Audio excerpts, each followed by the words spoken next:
మీరు ఈ పుడిచెర్ల గ్రామంకి మీరు ఇక్కడ మనకి ఇన్ని ఊర్లు ఉంటే ఇన్ని జిల్లాలు ఉంటే మీ దగ్గరికి నేను ఎందుకు వచ్చానంటే మీకు ఇది మనసుని బలంగా లాగింది అనుకుంటున్నాను ఇక్కడికి.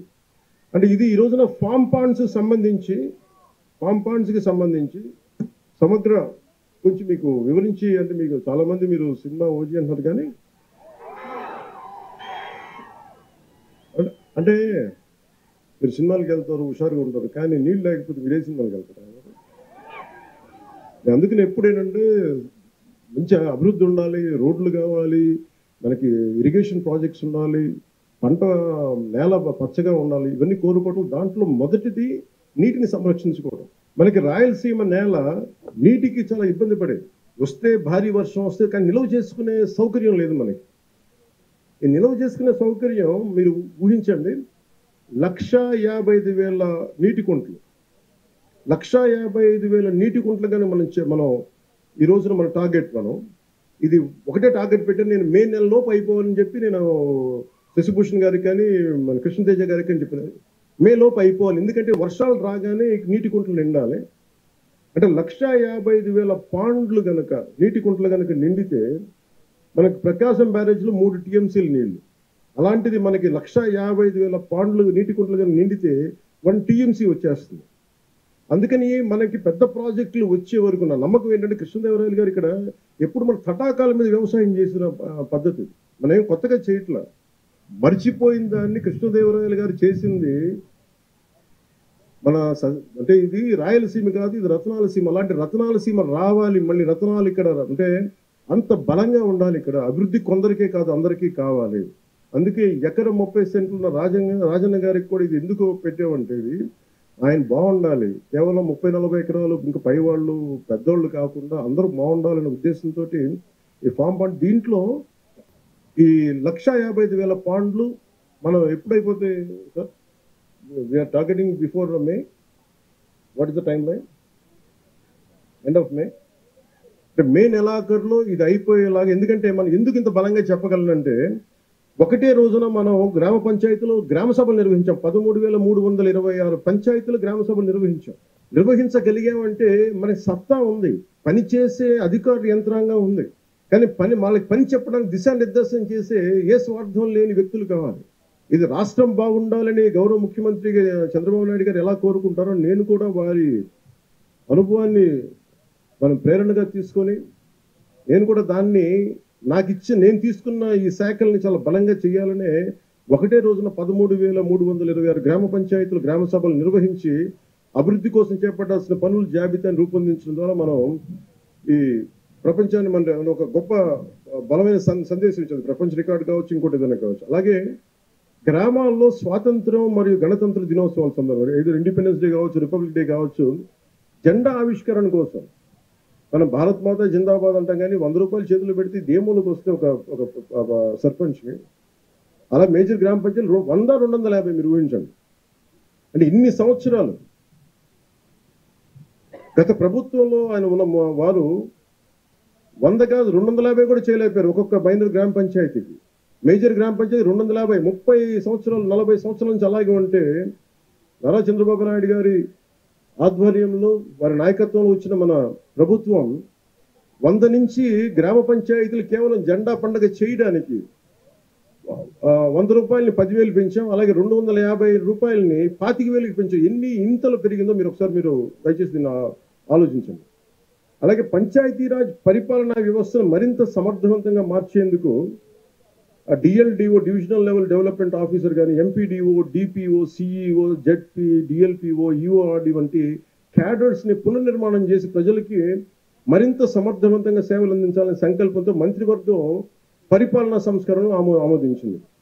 ఎందుకంటే మాకు పనులు జరగట్లేదు, లేదా టూ మెనీ వర్టికల్స్ అయిపోయినాయి, మాకు ఏ ఆఫీస్కి వెళ్ళాలో తిరిగి అన్నీ కలిపి ఒక దాని కింద, ఒక బిల్డింగ్ కింద రావాల్సింది, ఒక వ్యవస్థ కింద రావాల్సిందని చెప్పి మేము దాన్ని కూడా ముందుకు తీసుకెళ్తా ఉన్నాం. అలాగే మహాత్మా గాంధీ జాతీయ ఉపాధి హామీ పథకం గ్రామీణ ప్రజల జీవితాన్ని మెరుగుపరిచేందుకు, ఎందుకంటే మనకు 70% గ్రామాలు మన రాష్ట్రంలో 57.92 లక్షల కుటుంబాలకు చెందిన 97.44 లక్షల మంది ఉపాధి కూలీలకి వారి సొంత గ్రామాలలో ఉపాధి కల్పించగలిగాం.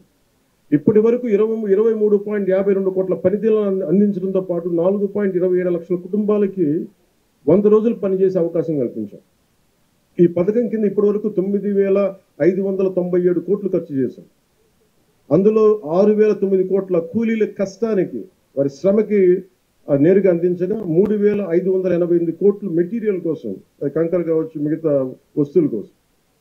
ప్రజలకి ఉపాధి, ఆర్థిక స్థిరత్వం కల్పించడంతో పాటు మా నారా చంద్రబాబు గారి నాయకత్వంలోని ఎన్డీఏ కూటమి ప్రభుత్వం ఎప్పుడు ఒక ముందడిగే ఉంటుంది తప్ప వెనకడిగి లేదు. గత ప్రభుత్వ హయాంలో 5 ఏళ్లలో 4,276 కిలోమీటర్ల సీసీ రోడ్లు నిర్మించాం. గత ప్రభుత్వంలో 4,000 పైచిలుకు రోడ్లు మటుకు నిర్మించారు 5 సంవత్సరాలు. కానీ ప్రభుత్వం, ఎన్డీఏ కూటమి ప్రభుత్వం రాగానే 8 నెలల్లోనే గ్రామీణ రహదారి అభివృద్ధిలో దాదాపు 4,000 కిలోమీటర్ల రోడ్లని నిర్మించగలిగాం. ఆల్మోస్ట్ పూర్తవబోతున్నాయి.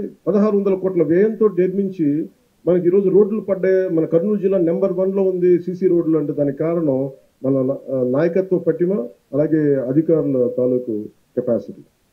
కొండ ప్రాంతాల్లో రహదారులు లేకపోతే అసలు డోలీల మీద ఆధారపడే పరిస్థితుల నుంచి ఈరోజు డోలీల ద్వారానే పేషెంట్ ఇబ్బందులు పడితే అలాంటి గ్రామాలకు కూడా గౌరవనీయ ప్రధానమంత్రి శ్రీ నరేంద్ర మోదీ గారి నాయకత్వంలో కేంద్ర ప్రభుత్వం ప్రధానమంత్రి జన్మన్ పథకం కింద ప్రధానమంత్రి జనజాతి ఆదివాసీ న్యాయ్ మహా అభియాన్ అనే ప్రతిష్టాత్మక కార్యక్రమాన్ని ప్రారంభించింది.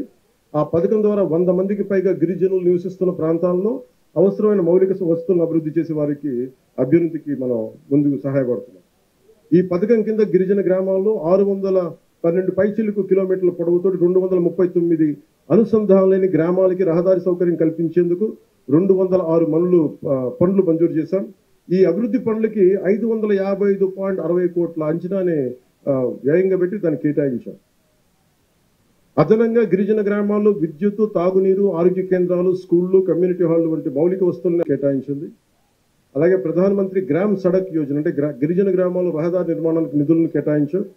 ఆ పథకాల ద్వారా కొండ ప్రాంతాలు 250 మందికి పైగా ఉన్న జనాభా ఉన్న గ్రామాలకి, అలాగే సాదా ప్రాంతాల్లో 500 మందికి పైగా జనాభా ఉన్న ప్రాంతాలకు రోడ్లు నిర్మించేందుకు చర్యలు తీసుకుంటున్నాం. ఇప్పటి వరకు 210 కిలోమీటర్ల రహదారులు పూర్తయ్యాయి. దీనికి మీరు చప్పట్లు కొట్టొచ్చు, ఇల్లు వేయచ్చు. దానికి 239 కోట్లు వ్యయం అయింది. ఇప్పుడు మనం ఈ పథకం కింద చెప్తాం.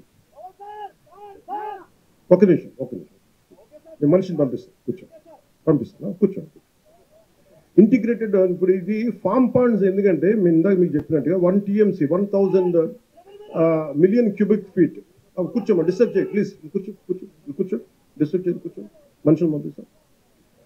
ఈ 1 మిలియన్ క్యూబిక్ ఫీట్ నీటి నిల్వ చేసేందుకు వీలు ఉంటుంది. ఇది ప్రకాశం బ్యారేజ్ మొత్తం 3 TMC ఇందాక చెప్పినట్టుగా నీటి నిల్వ అయితే ఇది దాదాపు దాంట్లో 3వ వంతు.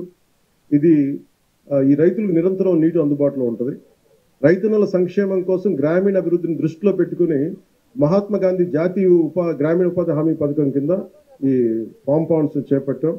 ఈ ప్రాజెక్టు ద్వారా రైతులు నీటిని నిల్వ ఉంచుకొని భూగర్భ జలాల్ని పెంచుకోవడంతో పాటు పంట పొలాలకి నిరంతరంగా నీటి వనరులను అందించుకోవచ్చు.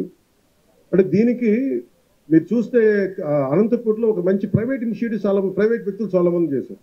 టింబక్టు ఇనిషియేటివ్ అని. ఉదాహరణకి మీరు ఇజ్రాయెల్ పోతే ఇజ్రాయెల్ నేల ఇంతకంటే ఇంకా అసలు ఎండిపోయి ఉంటుంది, ఇంత పచ్చదనం కూడా ఉండదు. అలాంటి చోట రివర్ జోర్డాన్ ఒక్క నది ఉంటే ప్రపంచానికే నదులు లేని ఎక్కువ జీవనదులు లేని ఒకే ఒక జీవనది ఉన్న ఆ ఇజ్రాయెల్ దేశం ప్రపంచానికే డ్రిప్ ఇరిగేషన్ టెక్నాలజీ ఇచ్చింది.